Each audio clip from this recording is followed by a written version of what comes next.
What if the thing that made you a hero was also the reason you lost everything? What if your greatest strength didn't save your family, but destroyed them? This is not the story of a glorious hero. This is the story of a man who could never escape his own guilt. This is the tragedy of Hercules. Long before Hercules became a legend, he was just a child caught in the anger of the gods. His father was Zeus, king of the gods, but his mother was a mortal woman named Alcmene. Zeus had taken her form of her husband and tricked her into loving him. When Hera, Zeus's wife, discovered the truth, her rage burned across the heavens. She could not punish Zeus. He was too powerful. So instead, she chose a different target, the innocent child, the baby named Hercules. One night, while the baby slept in his cradle, Hera sent two enormous serpents, slithering into his room. Their eyes glowed in the dark. Their fangs dripped with poison. They wrapped their bodies around the tiny child. But something unexpected happened. The baby did not cry. He did not scream. He grabbed the snakes, one in each hand, and squeezed. When the servants rushed into the room, they found the child laughing, holding two dead serpents. From that moment on, everyone knew this child was not ordinary. He was destined for greatness or tragedy. Hercules grew into a man of unmatched strength. He trained with the finest warriors. He learned how to fight, how to hunt, how to survive. People admired him.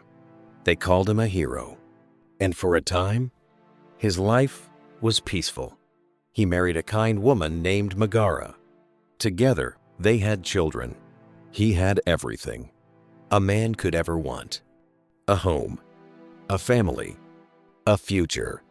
But Hera had not forgotten him, and she had not forgiven him. One day, without warning, Hera sent a curse into his mind, a slow, creeping madness. The world around him twisted.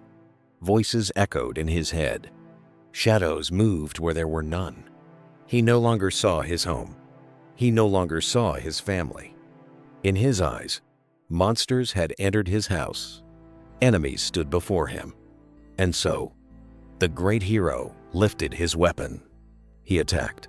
He fought with all his strength, all his fury, all his power. And when the madness finally lifted, the monsters were gone. The shadows were gone. But the bodies remained. On the floor of his home lay his wife and his children, killed by his own hands.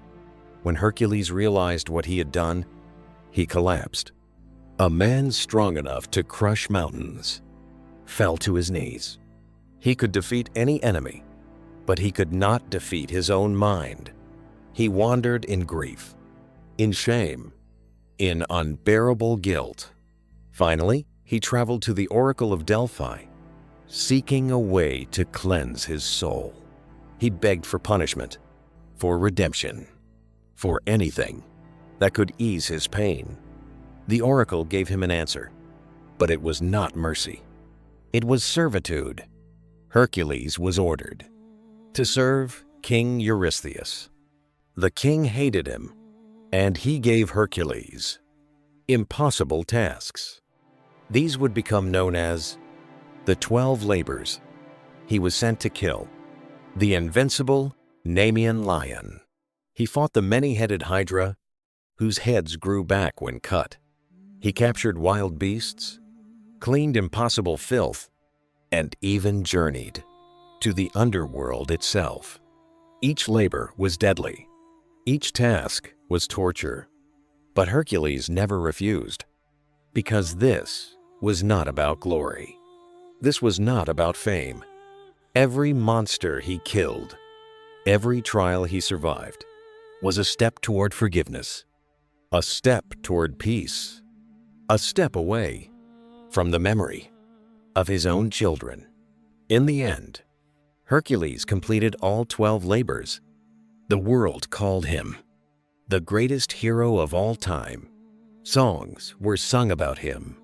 Statues were built in his honor.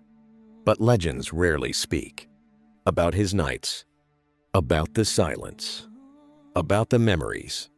Because no matter how many monsters he killed, he could never undo the one crime that mattered most. His greatest battle was not against beasts, but against his own guilt. And that was a battle he never truly won. Greek myths were never just about heroes. They were warnings, because sometimes your greatest strength cannot save you. Sometimes the real monsters live inside your own mind. And sometimes being a hero means carrying a burden that never fades.